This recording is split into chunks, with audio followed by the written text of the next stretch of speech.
Hey everyone, and welcome to another Kinsta Talks episode. My name is Marcel Bootsman, and I'm the Partnerships and Community Manager at Kinsta for the EMEA region. And today in the call again is Tammie Lister. Hi Tammy, how you doing? I'm good. How are you?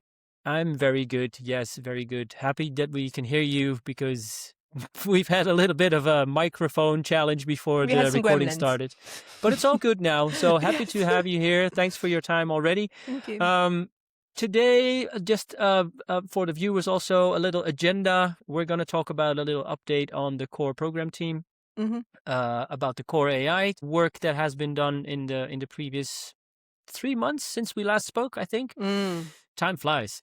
Hmm. Um, and there is something to share about the WP admin, about the Hmm. dashboard. Ooh, Hmm. excited to talk Hmm. about that one.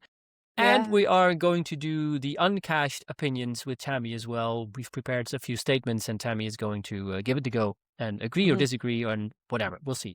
Hmm. So let's get this thing started.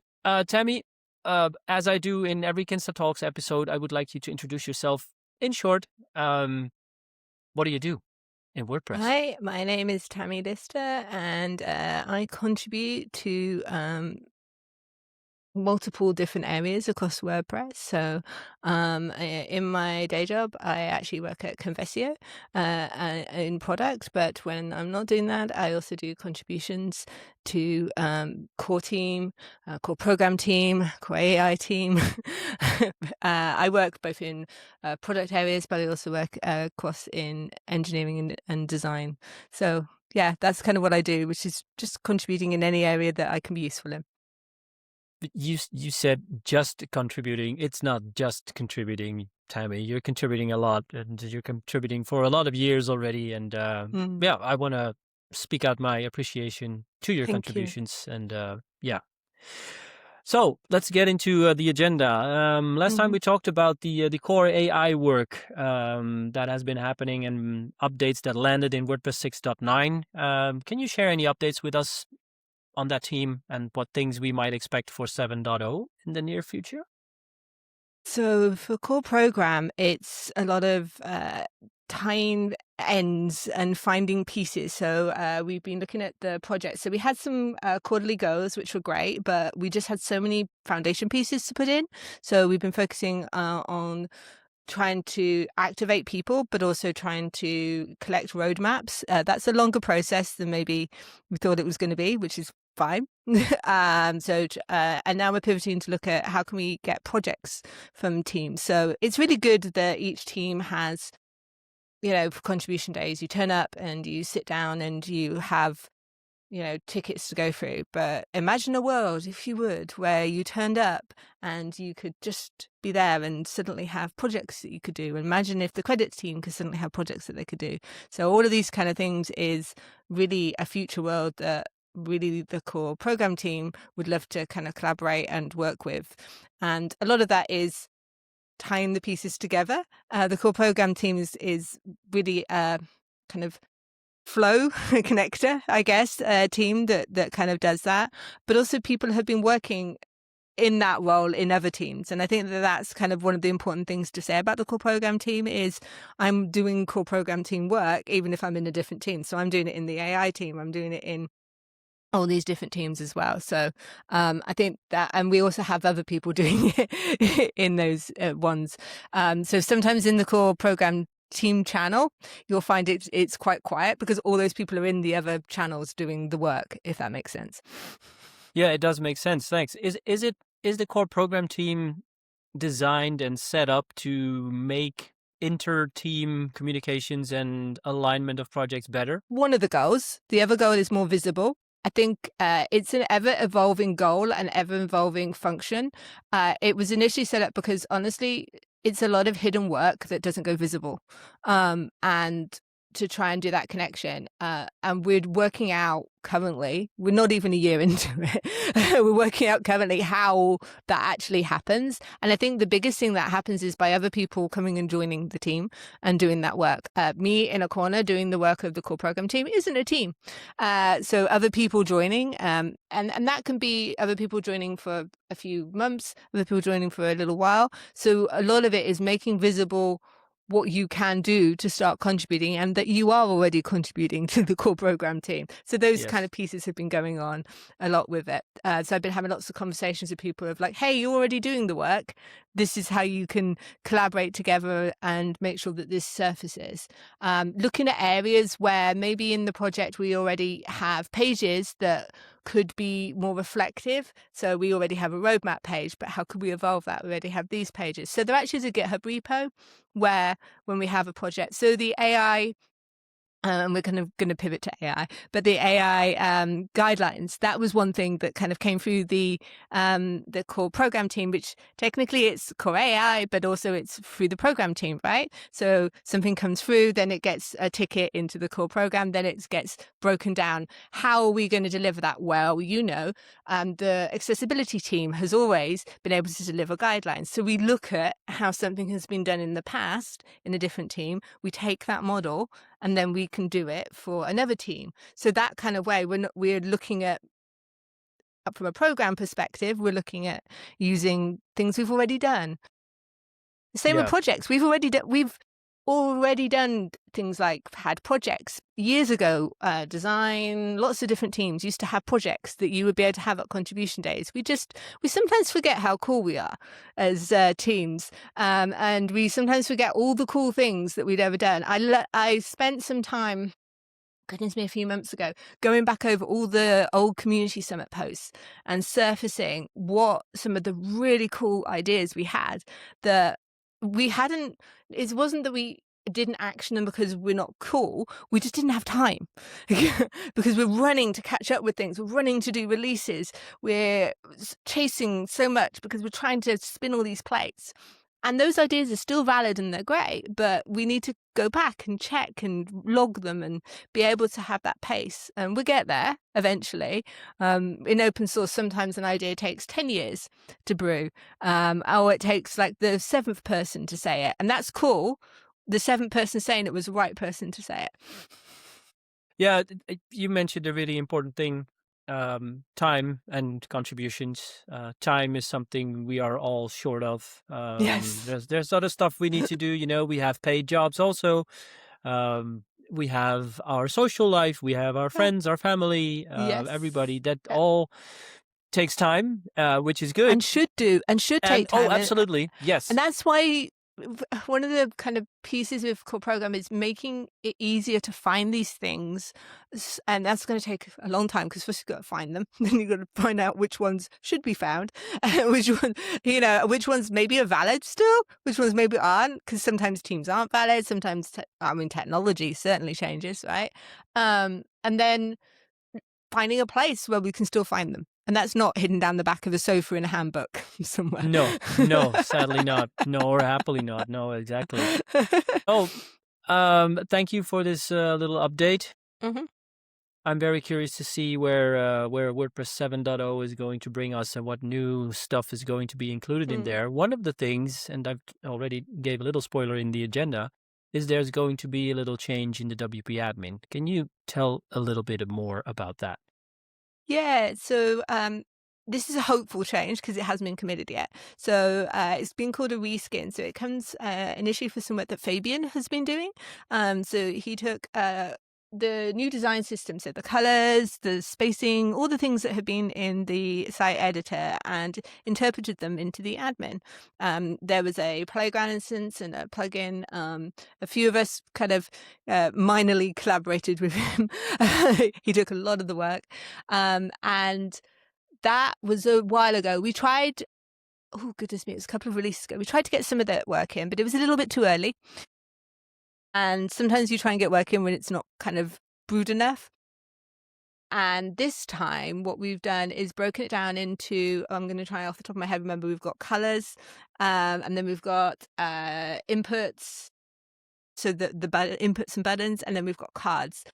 We've also got messages. Now, we might get all of those in.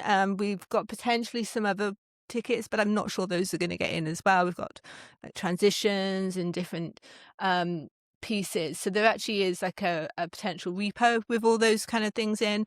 But the key pieces are, imagine if you log in 7.0 and suddenly the colors are fresher. And suddenly the spacing is more aligned. So you're not getting that it's quite a jarring experience as you go from the admin to the site editor. Now, it's not going to look exactly the same, and that's the point, and why we're using the restyling rather than a redesign. And I think that Yeah. that's really important. It is a layer, not a complete refresh. It's a coat of paint is the best way to put it. And the framing that I see it is it's a step, and it's really important to say is this step should not be forever. This step should be something that leads us to, okay, well, we did some work on it. Let's continue to do that work. And we haven't touched the admin for such a long time. True. What if from now on we start touching the admin Yeah, and we like see it as something that we can redesign? And it turns out if you just do a few changes, it suddenly feels like everything belongs a bit more and it's not so other. But one of the issues we have is you make a small change, you really have to test all the plugins. You really have to yes. test everything. So you have to make sure the accessibility team is active. So we're doing that. We have to make sure that testing tests every single plugin test, because that it has for so long not had any changes. Everyone is like, this is fine. We don't have to ever test around this.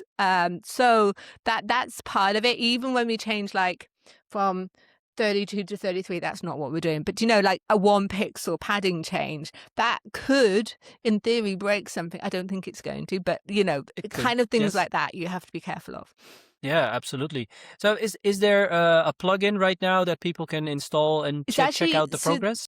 so there is it's actually on Trac. There's Trac tickets, and there's Trac tickets with playground instances, and those Trac tickets should be getting in for beta. At least 2 of them at the moment. It's looking likely that the colors and the input and the button will get in. Potentially more than that will get in. But it's the least impact ones. So there's like an order of like the least Yep. impact ones. Yep. And I think that's really important that we test in those order.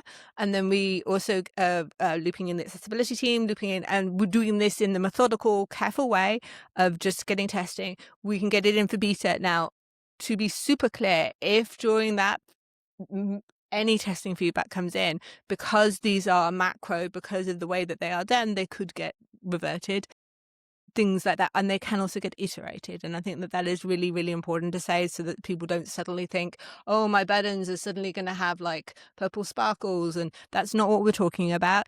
It is exactly as you would expect. It's not suddenly going to look like the core editor. It's going to take the elements and the design of it and interpret it into the existing admin interface. That's all it's doing. It's not trying to move your buttons. It's not trying to do anything like that.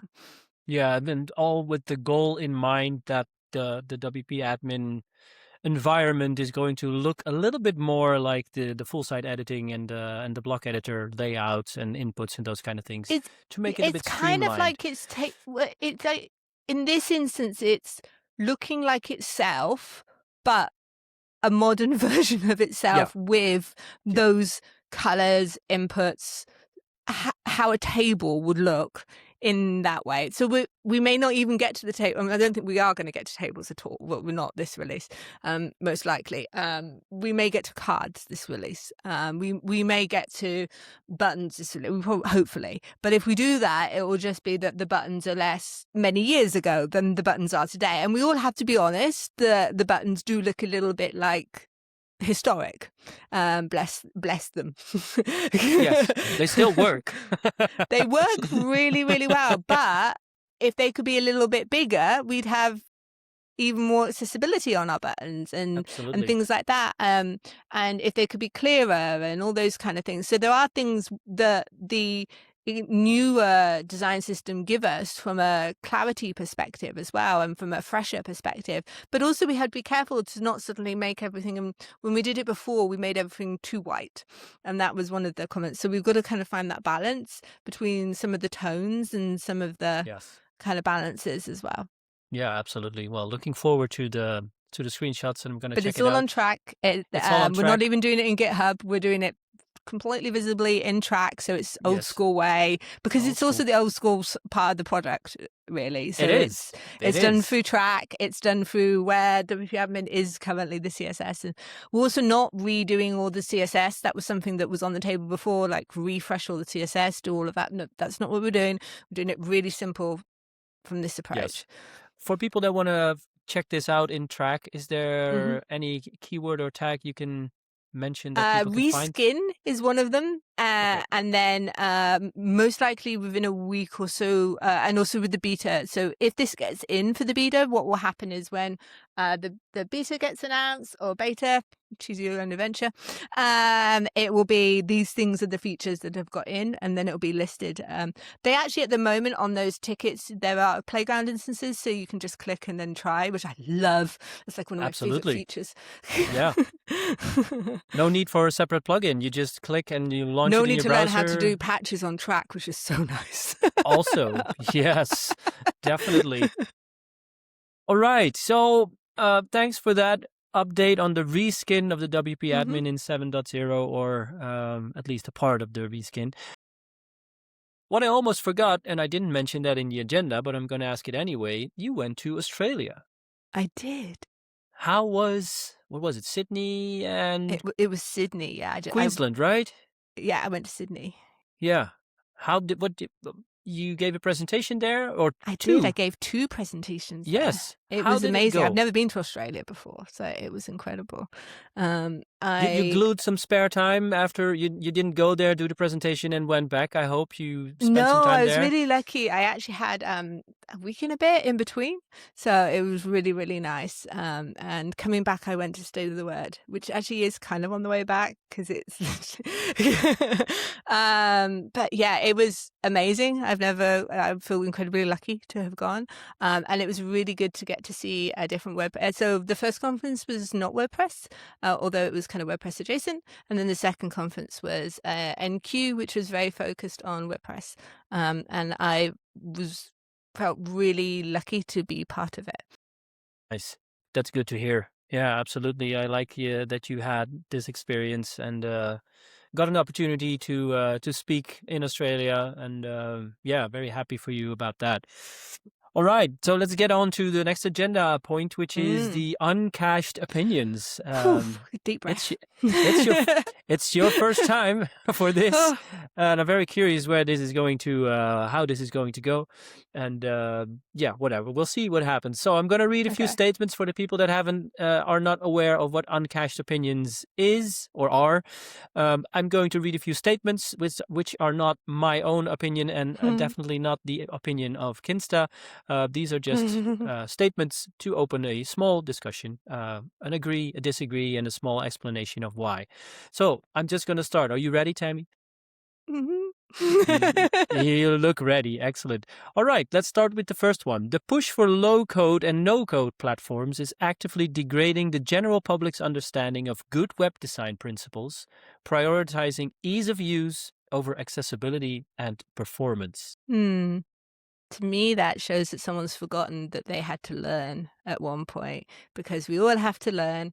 And I think we can all have craftsmanship, but I love that we have the ability to create from just vibing or just being able to do those things. Yeah, absolutely. All right. Let's go on to the second statement. Full site editing in WordPress is a technology looking for a problem, and its complexity has alienated the mid-level developer community that historically powered the ecosystem. I feel like I want to repeat my first comment of we've kind of forgotten that we all have to start somewhere, and what we need to do is provide tools for everybody at every part of their journey, and not just provide tools for people that love a terminal. And I love a good terminal. Yeah, who doesn't? Terminals are nice, but modern development tools are also nice, and everybody, I think, and yeah, we shouldn't open a discussion about this, but I definitely agree that we should never stop learning. I use a full site editor as much as I use my terminal, and I use both a lot. So exactly, right. So, diving into a design statement, every single website should be forced to adopt dark mode by default, as the continued prevalence of bright white interfaces is a clear failure of the web to prioritize user well-being and energy consumption. I mean, if you have it set on your system, then the experience. I don't agree with this because but I do agree with this. If your experience is set to dark, then I kind of like when the site goes to that. However, I also think that we should be okay with experiences being a piece of art online because we can consume content, but we can consume visual art as well. And particularly in this day and age, because I can slurp down that content with my open claw, whatever the heck we're going to call it, or in the future, or whatever feeds, whatever we want. But if I visit something online, increasingly I'm viewing it as a piece of art. I like that angle. Thanks. Right, number 4. The pursuit of perfect performance scores, like we see on Lighthouse, for instance, has led to an industry-wide obsession with technical metrics that are often detrimental to actual user experience and content richness. We all love gamification. I don't necessarily agree with it, but we all love gamification. We're even gamification AI, so it's human nature. It would be my answer. You can't fight human nature. No, games are something that humans like to do. Yes, I totally agree with that. And we're going to get increasingly complex side quest, but there's a comment like, now we're building AI like strategy games. So yeah, we're going to do it. It's humans. Exactly, yes. All right, here's a controversial one. WordPress should aggressively deprecate PHP in favor of a modern, more performant language to secure its future, even if it means sacrificing much of the current plugin ecosystem. The language isn't the problem. I like it's your like there's an English phrase of the bad workman, work person blames their tools, right? Like I remember, and in my age, when the new language of PHP came out. So I do too, yes. Yeah. But this is the point, right? Like, have we not been there for the new language coming out? And if you're going to tell me now this is the old language, I'm going to then tell you that the new language is going to be the old language soon. So it doesn't matter what language we're talking about. The new language is going to be the old language at some point. That's a good quote we can use. Thank you. All right, last one of the Uncached Opinions. Remote first work has made a truly great collaboration and spontaneous creative breakthroughs a relic of the past, proving that physical presence is still vital for innovation in design and development. Absolutely no. I would not be able to have a career if it wasn't for remote work, both from a human perspective, both from a situational perspective. I couldn't have worked in those situations from a family perspective, and honestly, that's very exclusionary. And I love whoever stated that they have never had to take care of people, or they've never had to be in a situation that has required them to be more at home. However, we need to be more inclusive of people and geographical location, because there's so many people across the world that we can have access to for remote work. And it is how you collaborate, not where you collaborate.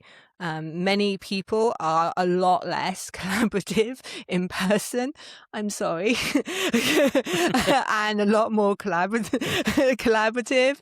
And we learn this a lot about ourselves, particularly, and I'll be the facts is older is one of the things that has, the fact.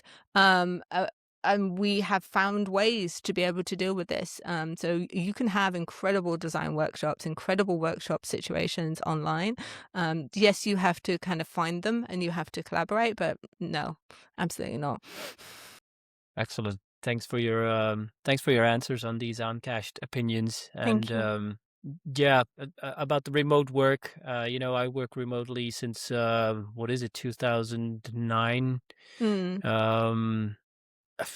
I couldn't do anything else. And about productivity, you said, if I'm in an office Hmm. with 10 colleagues around me and they're all chatting and doing stuff, sure, I can put on the headphones, but they're still moving around and making Yeah. loud noises even. So My productivity here at home is great, and I'm happy to be here yeah, when the kids arrive from school. yeah, We can just do a little hug and say, hey, yeah, how yeah, was your day?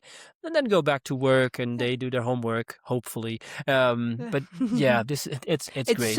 It's really, really important, and I think again it's a privilege to be able to have our environments and set that up. That is a privilege, and I think the part of the remote work that we don't always kind of say when we're saying that is there needs to be a privilege to be able to set up your environment to do remote work at words. But if you are able to do that and you are able to set up like your space to smell, be, see, all of those kind of sensory things, it works for you, then you are going to be your most productive that you ever can be because you have your little bubble that you can do. And honestly, like when I travel, I have to like take my bubble with me.